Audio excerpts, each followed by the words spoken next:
Hello, my audience. This is March 14, 2026, and this is my presentation on neocolonialism in modern-day Africa. This is for COM C1000, and this is for Professor Rodolfo Lopez. Nowadays, people have subscriptions for almost everything.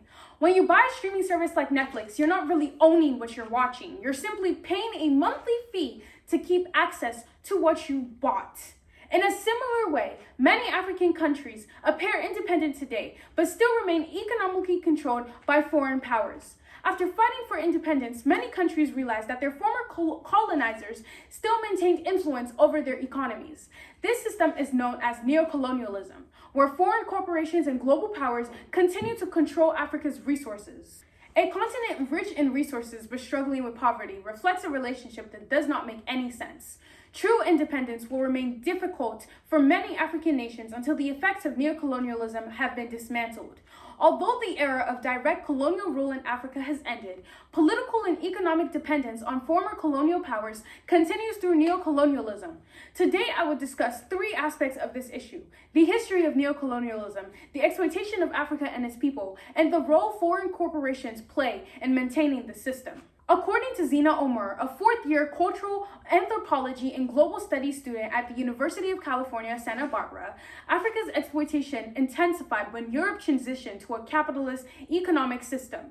During the scramble for Africa in the 1890s, European nations divided African territories and used their resources to benefit their own economies.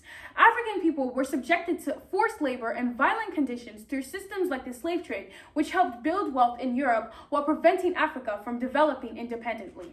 Omar also explains that even after African countries gained independence in the mid-20th century, they remained economically connected to their former colonizers.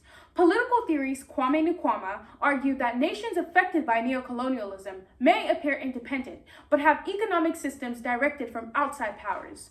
According to him, foreign capital is often used to exploit developing nations rather than to help them grow, leaving them dependent on wealthier countries. When I first learned about colonialism in school, I understood how European nations controlled Africa in the past. However, I had no idea that these systems evolved into a modern form of economic control.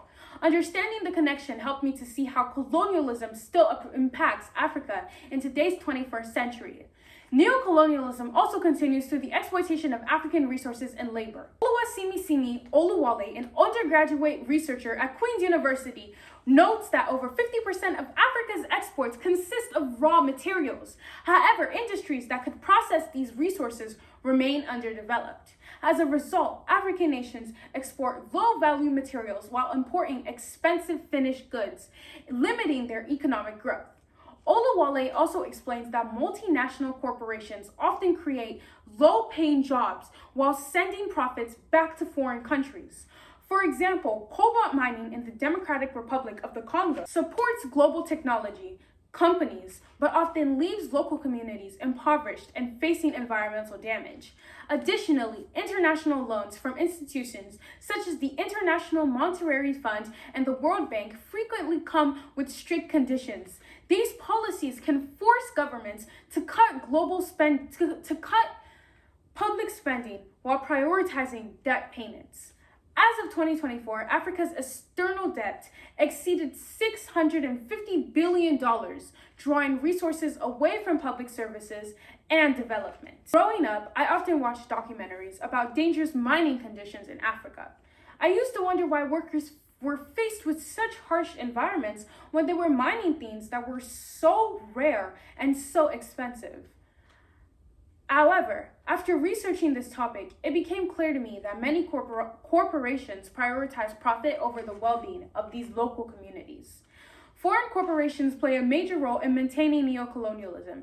Ifeanyi J. Obukwele, a graduate student at Ulster University, explains that global trade can disadvantage African nations through unequal bargaining power and unfair trade agreements. One major issue is commodity trade mispricing, while multinational corporations undervalue resources rather than purchasing them from African countries.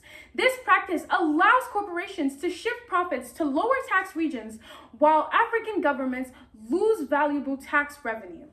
Because many African economies depend on exporting raw materials such as oil, metals, and agricultural goods, selling them below market value results in major financial losses. As a result, wealth is transferred from developing nations to wealthier countries, leaving the developing nations poorer and poorer and the wealthier countries richer and richer. As someone from Nigeria, I have often wondered why my country, which was so rich in resources like crude oil, coal, tin, and marble, struggled so much with poverty.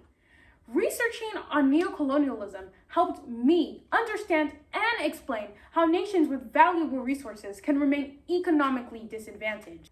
In conclusion, although colonial rule officially ended in Africa, many of its systems still exist through neocolonialism. First, the transition from colonial rule to modern economic control created long-term dependency on former colonial powers. Secondly, the exploitation of African people and labor and resources continues to limit development. And finally, multinational corporations reinforce these systems through unfair trade practices and commodity mispricing. Until these systems are addressed, many African countries will continue struggling to achieving true economic independence. Thank you for listening to my speech.